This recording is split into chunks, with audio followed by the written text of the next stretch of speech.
আসসালামু আলাইকুম সুপ্রিয় দর্শক মণ্ডলী। আন্তর্জাতিক ক্রিকেটে আবারও কিন্তু ৬ বলে ৬ ছক্কার একটা বিশ্ব রেকর্ড বা বিরল কীর্তি দেখলো ক্রিকেট প্রেমীরা।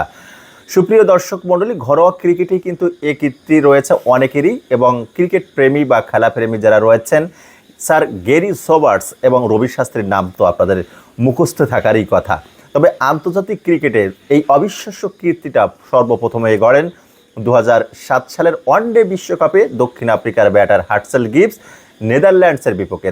তারপরে টি-20 ওয়ার্ল্ড কাপে ভারতীয় batter Yuvraj Singh Stuart Broad ইংল্যান্ডের বোলারের বিপক্ষে ৬ বলে ৬টি ছক্কা মারেন। তারপরে কাইরন পোলার্ড ওয়েস্ট ইন্ডিজের এবং যুক্তরাষ্ট্রের জাসকরণ মালহোত্রা এবং নেপালের দীপেন্দ্র সিং ওয়েরি, আর সর্বশেষ ষষ্ঠ ব্যাটার হিসাবে পাকিস্তানি বংশোদ্ভূত 25 বছর বয়সী ডানহাতি wicket keeper cum batter Manan Bashir, তিনি জিব্রাল্টার বিপক্ষে এই কীর্তি গড়েছেন, ৬ বলে ৬টি ছক্কা মেরেছেন।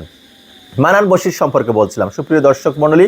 তুরস্ক, জিব্রাল্টার এবং বুলগেরিয়ার মধ্যকার ত্রিদেশীয় টি-20 সিরিজে 20 ওভারে 9 উইকেটে 194 রান তোলে জিব্রাল্টার, এবং সেই রান তাড়া করতে যেয়ে 10 ওভার শেষে বুলগেরিয়ার রান ছিল 2 উইকেটে 157।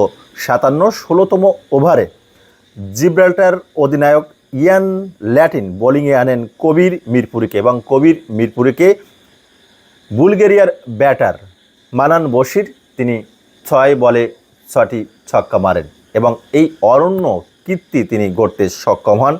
আন্তর্জাতিক ক্রিকেটে মানান বশির ছক্কা বৃষ্টি কিন্তু এটি প্রথম নয়। ডানহাতি এই ব্যাটসম্যান উইকেট কিপার 8 ম্যাচের আন্তর্জাতিক ক্যারিয়ারে এখন পর্যন্ত 31টি ছক্কা মেরেছেন। ঘরোয়া ক্রিকেট মিলে এখন পর্যন্ত তার ক্যারিয়ারের মোট ছক্কার সংখ্যা 175। পাকিস্তানি বংশোদ্ভূত এই ব্যাটার কিন্তু নতুন করে ক্রিকেট ইতিহাসে ঢুকে গেছেন, এবং আরও যারা 6 বলে 6টি ছক্কা মেরেছেন ঘরোয়া ক্রিকেটে রস উইল্লি এবং হজরতুল্লাহ জাজাই, লিও কাটার এর মতো ব্যাটার কিন্তু রয়েছেন। তবে আন্তর্জাতিক টি-20তে 6 বলে 6টি ছক্কা হয়েছে 1, 2, 3, 4, এবং অপরদিকে ওয়ানডেতে 6 বলে 6টি ছক্কা হয়েছে কিন্তু 2। মোট এই 6 বার 6 বলে 6টি ছক্কার অনন্য কীর্তি আমরা দেখেছি, এবং ক্রিকেট বিশ্ব কিন্তু নতুন করে দেখিয়েছে। মানান বশির বুলগেরিয়ার এই ব্যাটার এই অনন্য কীর্তি গড়তে সক্ষম হয়েছে। সুপ্রিয় দর্শক মণ্ডলী, এতক্ষণে যারা আমার ভিডিওটি দেখলেন আপনাদেরকে অসংখ্য ধন্যবাদ। Thank you so much for watching this video. Stay blessed. খুদা হাফেজ।